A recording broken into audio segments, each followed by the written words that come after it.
एक बूढ़े भिखारी की अनोखी कहानी। दोस्तों, इस कहानी को आप ध्यान से सुनिएगा और इसमें आपको बहुत ही अच्छी सीख मिलने वाली है। हर दिन एक भिखारी दरवाजे के पास आकर भीख मांगता था और घर का मालिक हमेशा घर के बाहर आते ही उसे देखकर फिर जाया करता। कई बार उसके लिए गालियां भी बकता। वो कहता, तू जिंदा ही क्यों है? पूरी जिंदगी ही भीख मांगेगा क्या? धरती का बोझ क्यों बना है? और कभी कभी उस भिखारी को गुस्से में वह धक्का भी मार दिया करता। इतना कुछ हो जाने के बावजूद भिखारी के मुंह से सिर्फ यही निकलता कि भगवान तुम्हारे पापों को माफ़ करे। एक बार सेठ को धंधे में बड़ा नुकसान होने की खबर मिली। सेठ बहुत परेशान था कि तभी उसके दरवाजे पर वही भिखारी आया। गुस्से में अपना आपा खोते हुए सेठ ने उस भिखारी को पत्थर दे मारा। पत्थर लगने के कारण भिखारी का सर फूट गया और उसके सर से खून बहने लगा। फिर भी दर्द से कराहते हुए भिखारी ने इतना ही कहा, भगवान तुम्हारे पापों को माफ़ करे। भिखारी वहाँ से चला गया।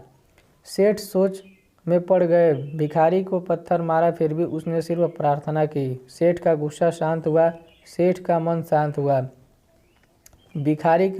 भिखारी का रहस्य जानने के लिए सेठ ने भिखारी का पीछा करना शुरू कर दिया।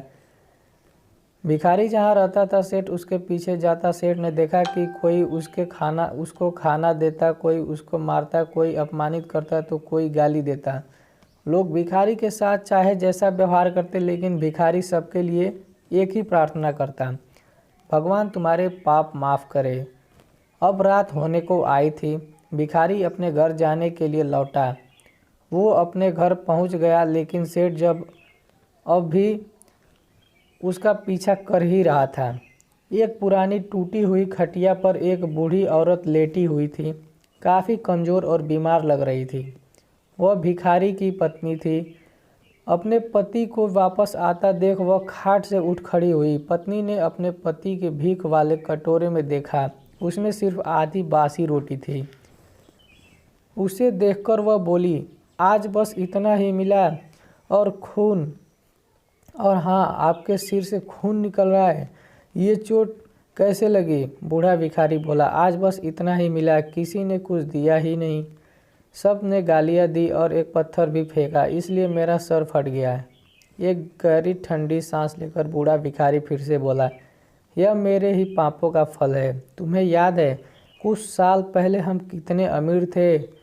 क्या कुछ नहीं था हमारे पास हर चीज़ ज़रूरत से ज़्यादा थी, लेकिन हमने कभी दान नहीं किया। और उससे भी बुरा हमने उस अंधे भिखारी के साथ किया जो हमारे द्वार पर भीख मांगने आया करता था। बूढ़ी पत्नी की आंखों में आंसू आ गए। वह बोली, हाँ, हम उस बेचारे अंधे के साथ बहुत बुरा करते थे। उसका अपमान करते थे, उसे खाने के लिए रोटी की जगह कागज़ दिया करते थे, उसका मजाक उड़ाया करते थे और कभी कभी मारा भी करते थे। मैंने कभी उसको रास्ता नहीं दिखाया। एक बार मैंने उसके मुंह पर मिट्टी भी फेंकी थी और वह हमेशा दुखी होकर यही कहता कि भगवान तुम्हारे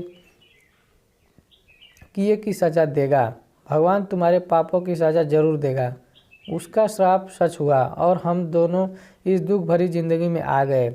भिखारी बोला, हाँ, उसका श्राप सच हुआ, इसलिए मैं किसी को बद्दुआ नहीं देता, चाहे कोई मेरे साथ कैसा भी बर्ताव करे। मैं हमेशा उसके लिए प्रार्थना करता हूँ। मैं नहीं चाहता कि कोई भी हमारे जैसा ज़िंदगी का अनुभव करे, किसी को भी हमारे जैसे दुखों का सामना करना पड़े। वो नहीं जानते कि वह कितना बड़ा पाप कर रहे हैं, इसलिए अनजाने में हुए पाप की ऐसी सज़ा किसी को भी न मिले। मैं नहीं चाहता। सेठ वहीं पर छुपकर यह सारी बातें सुन रहा था। अब उसे सब कुछ समझ में आ गया था। भिखारी और उसकी पत्नी ने वह आधी रोटी मिल बांट कर खाए और भगवान को धन्यवाद बोलकर सो गए। अगले दिन फिर बड़ा भिखारी फिर से भीख मांगने गया। सेठ के घर के पास जाता है। सेठ ने पहले से गर्म रोटी या उसके लिए निकाल कर रखी थी। उसे देते हुए सेठ विनम्रता से बोला, माफ़ कर दीजिए बाबा, मुझसे बहुत बड़ी गलती हो गई। बूढ़ा भिखारी बोला, भगवान तेरा भला करे। इतना कहकर वह आगे निकल गया। इस कहानी से जो सीख लेने लायक है वह बड़ी ही सिंपल है कि आदमी चाहे किसी के बारे में बुरा कहे या भला करे, लेकिन भगवान सिर्फ कर्म के हिसाब से उसको फल देता है। क्या हुआ अगर भगवान नहीं दिखता है? लेकिन यह बात बिल्कुल सच है, उसके खाते में सबका हिसाब बहुत पक्का होता है। इसलिए जब किसी के लिए कुछ भी अच्छा ही करें। और दोस्तों, ये कहानी से आपको क्या सीख मिली हमें कमेंट करके ज़रूर बताइए। ये कहानी आपको कैसी लगी आप हमें कमेंट करके ज़रूर बताएं।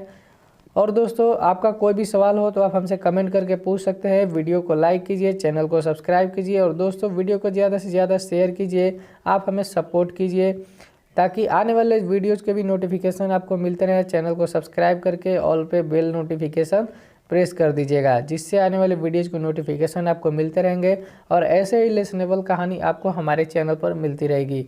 धन्यवाद।